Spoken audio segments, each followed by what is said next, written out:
I used this card, the Gigabyte Aorus GTX 1060 9GB per second edition, in my August build, which you guys can find a link to right up here. In that video, I talked a bit about the improvements you could expect to see going from the standard 1060 to this revision. But today I wanted to dive a little deeper into what this card can offer you, how to approach overclocking, and what kind of performance you can expect when paired with a high-end processor.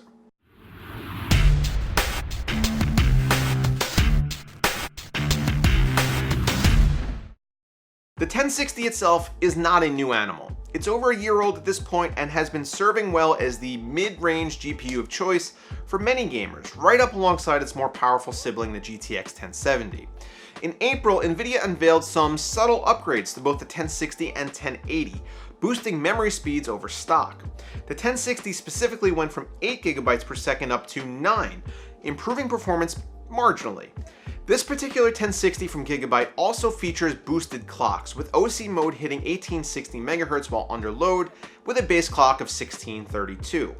The boosted clocks are possible due to improved cooling and power delivery versus the Founders Edition. We see the familiar WindForce style triple fan cooler, which uses a direct contact cold plate and copper heat pipes. What's new here is the redesigned backplate, with copper over the backside of the GPU die, which is supposed to encourage better heat transfer away from the PCB. Although the cooler is mostly black, it does have some orange accenting, and the Aorus logo on the side does sport RGB LEDs, controllable via the Aorus graphics engine software. All of this adds up to a card that does perform better than stock versions, but not by leaps and bounds.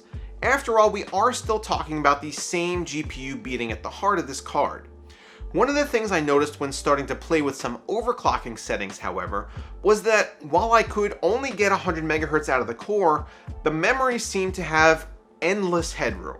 I settled on an overclock of 700 MHz on the GDDR5, the highest stable memory OC I've ever seen on a graphics card.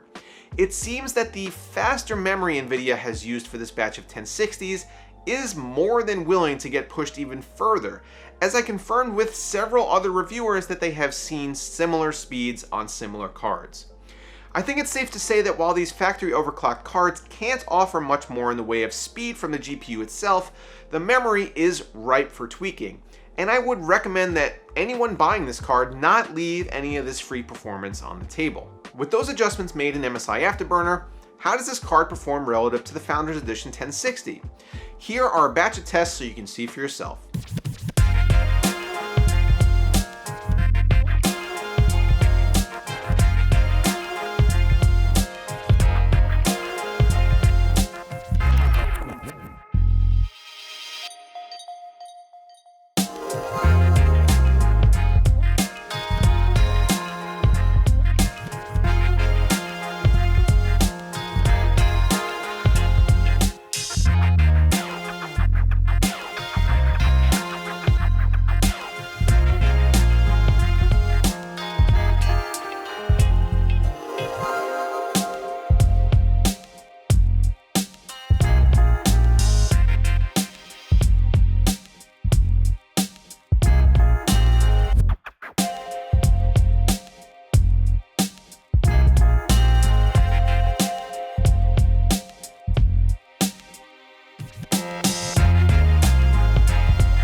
Our improved clocks and better cooling lead to a more stable and higher overall boost, and correspondingly better overall test numbers.